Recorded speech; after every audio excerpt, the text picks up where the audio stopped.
répondre à deux questions. La première question, c'est Ruth.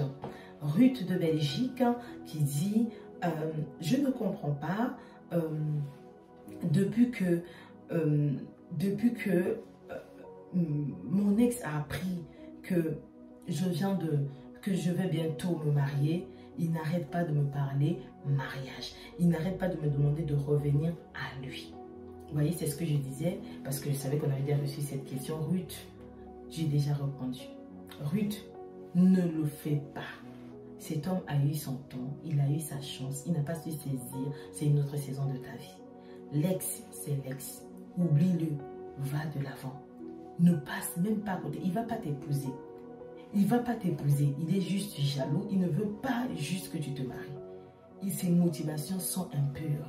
Donc, sois focus sur l'homme qui va rentrer dans ta vie, s'il te plaît. D'accord? Ne perds pas ton temps avec lui. Ne parle plus avec lui. Et dis-le même à celui qui va devenir ton mari. S'il n'arrête pas, tu lui dis, arrête de m'appeler, sinon je vais le dire à mon mari, à mon futur mari, et il va t'appeler, il va bien régler ton cas. Et s'il continue, fais-le. Ton mari, ton futur mari, saura que tu es une vraie femme, que tu peux lui confier aussi ces choses-là.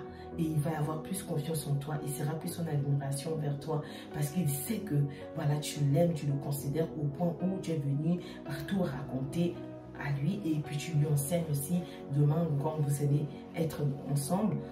Voilà, c'est un enseignement en se disant, si elle, quelqu'un, son ex lui tournait autour, elle est venue me le dire. Donc demain, si il se retrouve dans ce genre de situation, il viendra également faire la même chose. Donc voilà, merci beaucoup Ruth, d'accord? Et je compte sur toi, nous comptons sur toi et tu nous diras. Et à toutes les personnes qui sont dans la même situation que Ruth, vous avez déjà la réponse. La deuxième question, donc il s'agit d'un homme, cette fois-ci c'est Roland.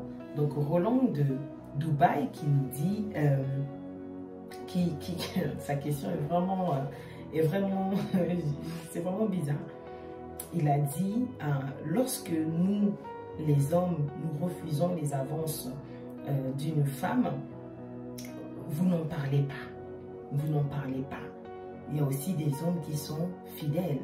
Alors, pourquoi les femmes n'encouragent pas leur mari lorsqu'ils disent non à l'infidélité? Bon, déjà la question que j'ai à te poser, Roland, est-ce que vous le dites? Est-ce que toi, quand une femme te tourne autour, tu lui dis à ta femme? La plupart des hommes ne le disent pas. Il y en a qui ne le disent pas parce qu'ils se disent, si je lui dis, ben, elle va commencer à avoir le mal partout, elle va commencer à me poser des questions, genre c'est moi qui l'ai cherché, mais moi je pense qu'une vraie femme, au plus profond d'elle, elle dira toujours bravo, merci, mon cher mari qui vient me le dire et qui dit non à une autre femme qui est là pour le séduire. Donc, nous encourageons, en fait, tout à l'heure, on a applaudi Mathias, n'est-ce pas? On a applaudi Mathias, on a dit à Mathias, mais bravo, bravo. Donc, si toi, Roland, de là où tu es comme Mathias, ben nous, on ne peut que t'applaudir, et on applaudit tous ces hommes-là qui ne succombent pas à la tentation, tous ces hommes qui se battent pour ne pas tomber dans l'infidélité. Et donc, chères femmes, vous avez entendu, les hommes ont besoin d'encouragement. Si ton mari vient se confier à toi en disant, ma collègue de travail me tourne autour et je lui ai bien fait comprendre que non, je n'aime pas ça, je suis mariée, ben écoute, prends ton mari, hein, emmène-le, je sais pas où, au restaurant, j'en sais rien, fais-lui un bon plat, acclame-le, voilà, admire-le, dis-lui quoi. Comme ça, ça va l'encourager si demain, cette même situation se reproduise, voilà, en disant, voilà, ma femme, elle est fière de moi, donc nous sommes fiers de tous ces hommes-là qui respectent leurs femmes, tous ces hommes qui sont fidèles à leurs femmes, qui se battent. Nous savons que c'est pas facile de demeurer fidèle, mais c'est possible. Donc voilà, nous sommes vraiment honorés de vous avoir, les hommes d'honneur. Merci vraiment, voilà, de demeurer dans la fidélité. J'encourage tous les hommes et à tous les hommes qui sont dans l'infidélité, sachez que nous sommes là pour vous aider. Également, voilà, donc ne restez pas seul à souffrir, à rester dans cette addiction, voilà, d'infidélité.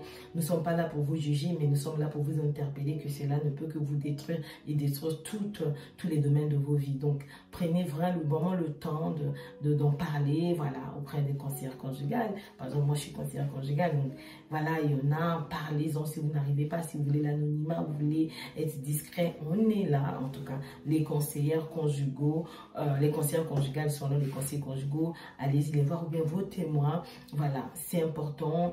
Confiez-vous à un grand frère qui vous savez qu'il est discret, il entretient bien son foyer. Il y en a, pour ceux qui sont croyants, il y a des pasteurs, voilà. Allez-y, confiez-vous et puis priez surtout, parce que la prière nous fait gagner du temps. La prière change énormément de choses parce que Dieu lui-même vous a créé, et puis Dieu, c'est lui qui a institué le mariage, c'est lui qui attend à ce qu'on soit fidèle, c'est à lui qu'on rendra les comptes demain. Donc du coup, criez à lui, il vous aidera, il aide tous les hommes qui crient à lui et qui demeurent jusqu'à aujourd'hui fidèles.